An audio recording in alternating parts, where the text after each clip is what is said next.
le monde tourne. Direction la Birmanie, refusant de tirer sur leurs concitoyens. Les informations pullulent.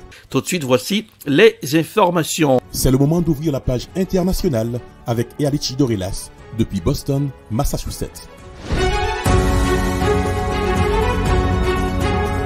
Mesdames, Messieurs, bonsoir. Bienvenue dans la page internationale au grand journal du 14h. Depuis la newsroom dans la capitale des grandes universités du monde, Boston, Massachusetts, Erlich Dorelas pour la présentation.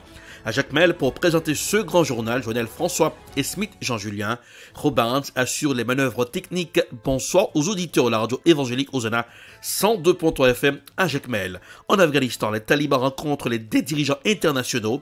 Les talibans afghans ont eu leur premier entretien avec une délégation conjointe des États-Unis, de l'Union européenne mardi 12 octobre au Qatar, alors que Bruxelles s'est engagée à fournir une aide humanitaire 2 milliards d'euros à l'Afghanistan.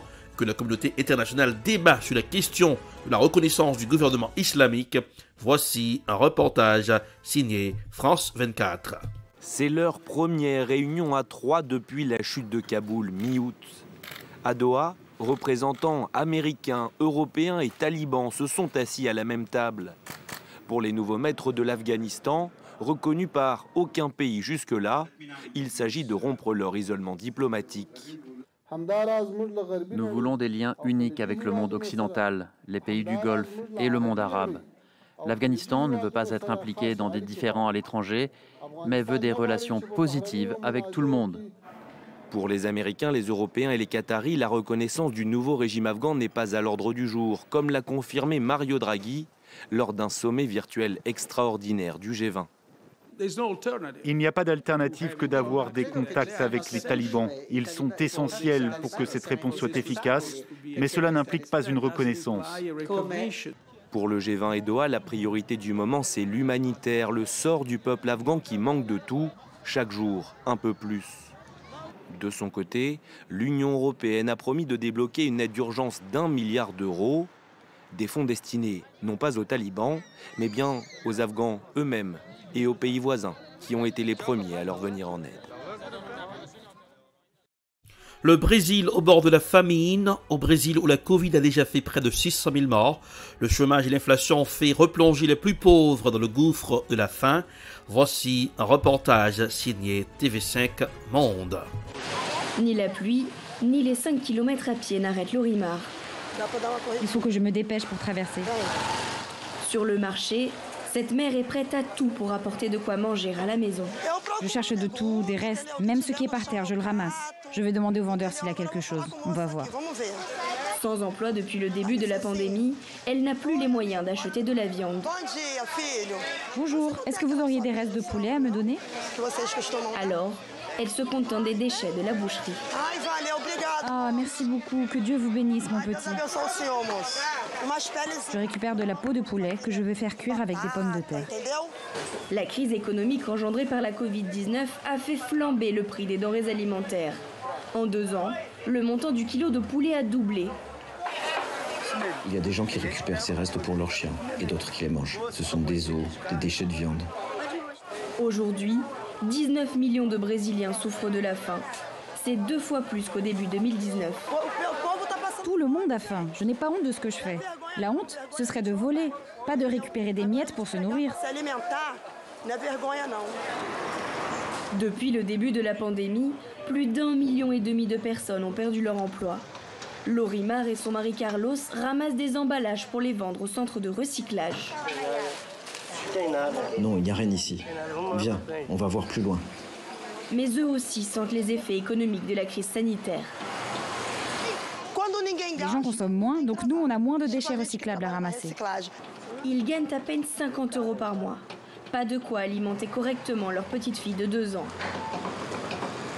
De retour à la maison... Mamie est en train de te préparer à manger. Oui, mamie va te cuisiner un bon plat avec du gras de viande.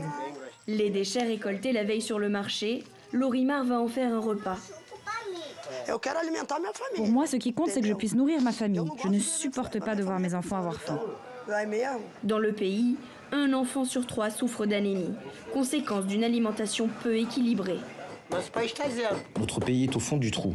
Il y a des gens qui crèvent la faim, des gens qui dorment dans la rue. Et si on dépendait du gouvernement, on serait déjà mort. La faim avait été quasiment éradiquée en 2014. Elle est de nouveau un enjeu central au Brésil et promet d'être au cœur de la prochaine élection présidentielle en 2022. Burkina Faso, le procès de Thomas Sankara, renvoyé au 27 octobre. Le président du tribunal militaire de Ouagadougou a accepté la requête de la défense, mais a suspendu les débats pour seulement 2 semaines. Voici un reportage signé Africa News. À peine ouvert et déjà renvoyé. C'est finalement le 25 octobre que reprendra le procès de l'assassinat de l'ex-président burkinabé Thomas Sankara. Lundi, le président du tribunal militaire de Ouagadougou a suspendu les débats pour 2 semaines afin de permettre à la défense de consulter davantage les 20 000 pièces du dossier. En visant à obtenir un délai raisonnable pour examiner les pièces du dossier est une demande qui nous paraissait être fondée dans son principe. C'est d'ailleurs la raison pour laquelle, en tant que conseil de la partie civile, nous n'avons pas formulé d'objection particulière. Ils ont demandé 1 mois, le tribunal leur a accordé 2 semaines. Nous estimons que c'est un délai raisonnable. Une requête acceptée pour un procès qui se tient 34 ans après le meurtre du père de la révolution burkinabé. De son caractère historique, problème, il risque d'échapper aux générations futures. Nous estimons que c'est un pan de la grande histoire du Burkina qui s'écrit à travers ce procès. Et pour les générations futures, il aurait été bon que nous ayons des archives fiables, permettre à la communauté mémorielle de ce pays de se souvenir de ce qui s'est passé en 1987 et d'en tirer des leçons. 12 des 14 accusés étaient présents à l'ouverture du procès, manquent à l'appel. Le principal accusé, Blaise Compaoré, et l'ancien adjudant-chef Hyacinthe Kafondo, soupçonné d'avoir été le chef du commando ayant assassiné Thomas Sankara. Éruption à La Palma, 3500 habitants confinés après la destruction d'une cimetière. Les laves qui coulent dans une zone de la fabrique de ciment est entrée en combustion. Par conséquent, jusqu'à ce que nous puissions analyser si la qualité de l'air permet une vie normale, nous avons décidé de confiner, a annoncé le directeur de la cellule d'urgence mise en place après l'éruption, Miguel Angel Mokwende. Voici un reportage signé Euronews. Les coulées de lave du volcan Cumbre Vieja continuent leur progression ininterrompue sur l'île de La Palma, dévastant maisons et cultures. L'éruption qui s'est aggravée de façon spectaculaire le week-end dernier est entrée dans sa 4e semaine. Lundi, la lave a déclenché un incendie dans un parc industriel et une zone de fabrique de ciment est entrée en combustion.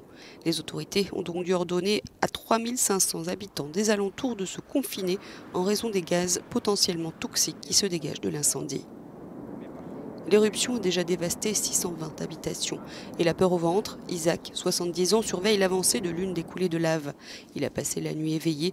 Impossible de dormir quand une partie de votre vie est sur le point d'être enterrée. La maison n'est plus qu'à 100 mètres de la coulée de lave et de ce côté, je suis à 500 mètres. L'armée espagnole surveille aussi l'écoulement de la lave.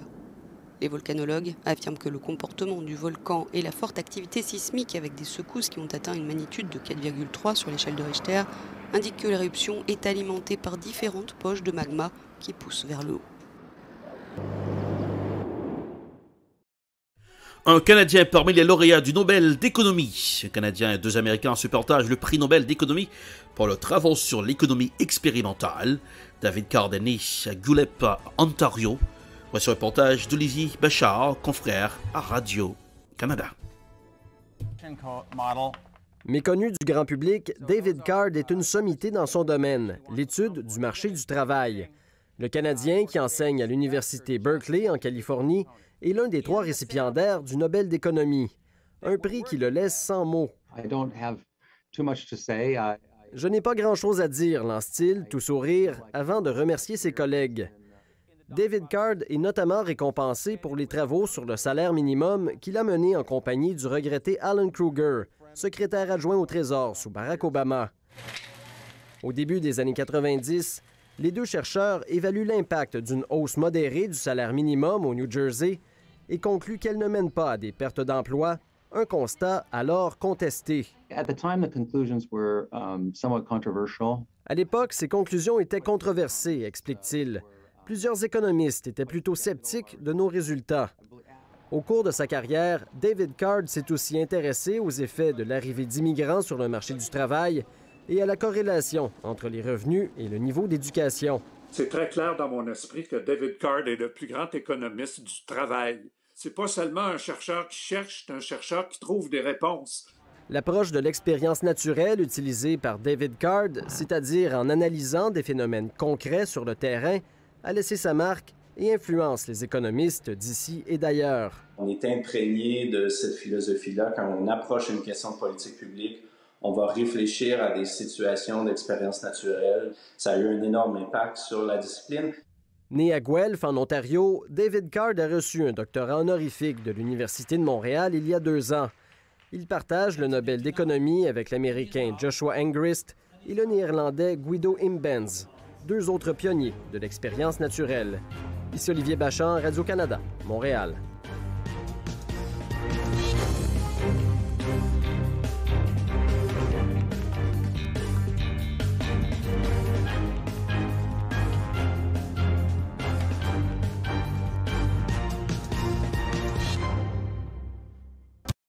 C'est la fin de la page internationale au grand journal du 14h pour ce aujourd'hui.